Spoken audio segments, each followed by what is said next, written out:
Dahulu kala, ada seorang ulama muda berasal dari Tuban. Namanya adalah Mutamakin. Suatu hari dia berdiri di tepi pantai, dan melihat cahaya yang terang dari barat. Dia menjadi penasaran, masa di tengah laut ada cahaya yang sangat terang. Keesokan harinya, dia berpamitan pada orang tuanya untuk mencari sumber cahaya tersebut. Dengan menumpang kapal, dia mencari sumber cahaya tersebut. Malangnya, di tengah laut terjadi badai yang sangat besar. Nahkoda kapal meminta semua penumpang kapal untuk berdoa. Bulan ini belum musim angin dan badai, tapi kenapa laut seolah marah? Marilah kita semua berdoa kepada Yang Maha Kuasa agar kita selamat sampai tujuan. Setelah beberapa saat berdoa, tiba-tiba ada salah satu penumpang kapal yang berkata, "Saya baru saja mendapat ilham dari Yang Maha Kuasa. Ternyata kapal kita kelebihan muatan, sehingga salah satu penumpang harus ada yang dibuang ke laut supaya laut tidak marah lagi dan kita selamat sampai tujuan." Tentu saja tidak ada satupun penumpang kapal yang mau berkorban untuk dilempar ke laut.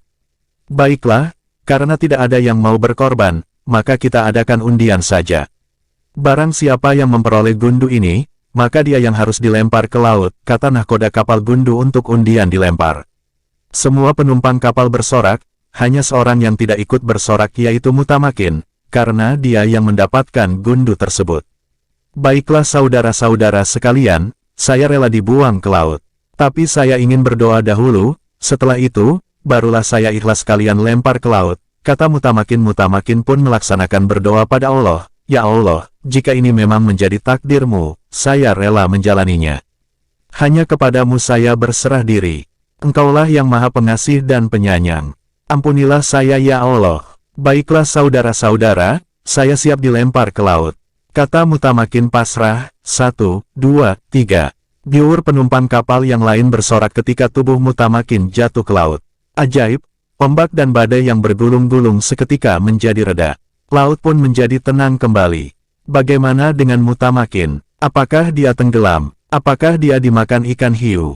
Ternyata, ketika Mutamakin dilempar ke laut, Allah memberikan pertolongan dengan menyuruh seekor ikan meladang, sejenis ikan gabus yang sangat besar, untuk menyelamatkan Mutamakin yang pingsan.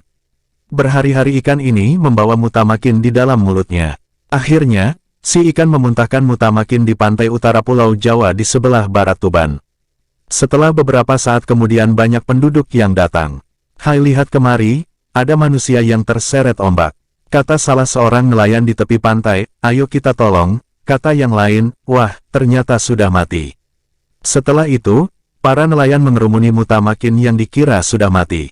Tiba-tiba, Mutamakin siuman dan membuka mata. Jebul-jebul melek, seru para nelayan. Desa tempat terdamparnya Mutamakin sampai saat ini disebut Cebolek atau Cebolek. Dari kata jebul-jebul melek tiba-tiba membuka mata. "Saya berada di mana?" tanya Mutamakin. "Kisanak diselamatkan dari laut oleh seekor ikan meladang." Kemudian Kisanak dilepeh muntahkan di sini, kata nelayan. Karena haus, maka Mutamakin menancapkan tongkatnya di pantai, sehingga mengalir air sumur yang tidak asin. Sampai sekarang sumurnya bernama Sumur Kiai Haji Ahmad Mutamakin, dan terletak di Desa Buru Manis. "Maaf Kisanak, saya berasal dari Tuban, nama saya Mutamakin. Saya sedang berlayar mencari cahaya yang sangat terang yang terlihat sampai Tuban. Apakah Kisanak ada yang tahu dari mana asal cahaya tersebut berasal?" tanya Mutamakin. "Wah, kami tidak tahu Kisanak, coba Kisanak berjalan saja ke arah barat. Semoga Kisanak menemukan cahaya yang Kisanak cari." Mutamakin meneruskan langkah menuju arah barat dari pantai tersebut. Setelah berjalan lebih dari setengah hari, sampailah dia di depan sebuah rumah yang sangat kokoh, berdinding kayu dan beratap rumbia. Lantainya lebih tinggi dari jalan di depannya. Semacam rumah panggung. Di sekitar rumah itu terdapat rimbunan pohon resulo, sagu, yang tumbuh subur. Di depan rumah tampak seorang laki-laki sedang duduk. "Selamat sore, saya adalah seorang pengembara yang tersesat, nama saya Mutamakin," kata Mutamakin memperkenalkan diri. "Selamat datang Kisanak, silahkan mampir ke gubuk saya. Mengaso sajalah dulu di sini. Kalau mau melanjutkan perjalanan, besok pagi saja. Karena jalan di sini masih berupa hutan belantara," kata laki-laki tersebut. Akhirnya Mutamakin menginap di rumah panggung tersebut. Laki-laki pemilik rumah tersebut bernama Haji Syamsuddin.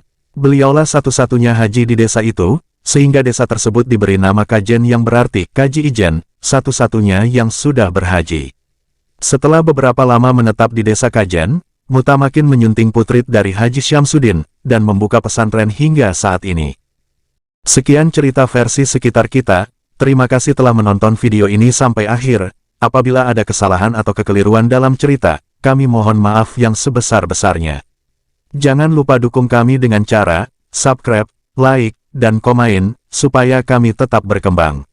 Sekian dan terima kasih. Wassalamualaikum warahmatullahi wabarakatuh. Salam.